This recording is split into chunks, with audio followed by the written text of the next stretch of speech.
Aloha kako guys, welcome to Just&True. Just going to put out one really quick video this evening before I go to bed. I just got out of a chat room. I believe it was on either John X Army or Marfugal News. I was on Marfugal News and we were talking about what is the best way to defend and the best way to communicate in a SHTF situation. Um, and 9 times out of 10, um, your best defense and your best communication lie in the same thing, and that is community.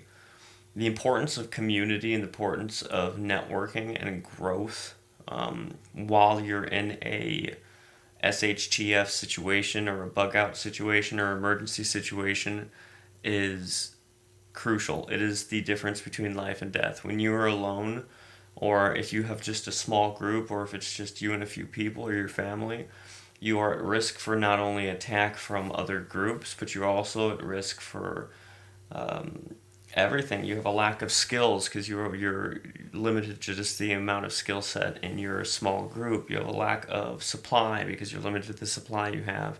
You can't carry as much because you only have a certain amount of people. You can't defend because you only have a certain amount of people. Morale goes down with the lower amount of people that you have.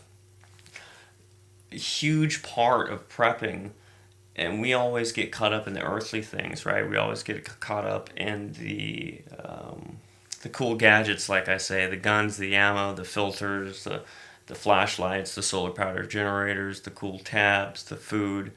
But just like the Bible says, how we don't, our battle is not a battle of flesh and blood, but a battle of principalities, a battle of power, a battle against spiritual wickedness in the heavenly realms. And you can, with everything in the Bible, you can translate it directly over to our life and what we're dealing with. And with prepping, how that translates is our only battles aren't these battles of water. It's not a flesh and blood battle of flesh and bone battle, rather of water or fending off people, or getting any kind of food or any other supply. There also is a huge battle, and the most important battle is going to be a moral battle between yourself and the community around you. The stronger you are, the more positive you are, the larger of a community you are, the more stable your environment around you will be. With a large group, you have large security. With a small group, you have small security. So don't forget that your first and greatest option for defense is not a pistol or a rifle. It's actually community and strength in numbers. One person with the pistol is not as powerful as a group of people without. So you need that. You need to communicate with the people nowadays, communicate with the people today, to network with the people and hammer out a situation, or a plan rather, for these emergency situations. Your community should be the second thing you plan for. First one would be your bug out location if you have to leave your shelter. The second thing will be your community. So you need your bug out location, and then you need your community. But you have to have a group. You have to start now. You have to collaborate so you're not alone in these situations. And why wait for the situation to knock on your door? Why not be prepared now? So go out and try and meet someone in your immediate area, maybe even just your next door neighbor. If you live in an apartment building, even better because there's so many people. And try and find like-minded individuals who you know will support you and you could support them in the time of need. Because that camaraderie, that wingman, that battle buddy is going to be the difference between life and death when it comes down to it.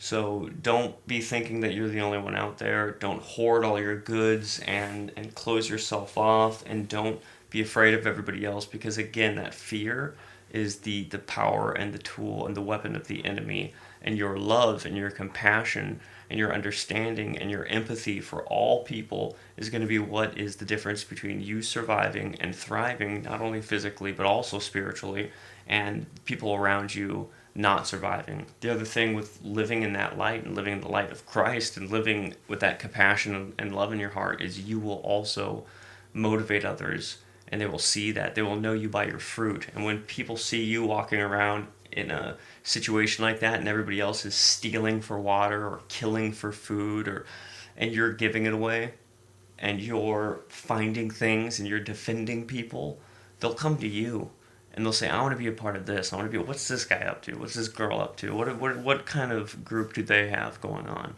And that may be the group that saves you. That may be the group that gets you guys through alive.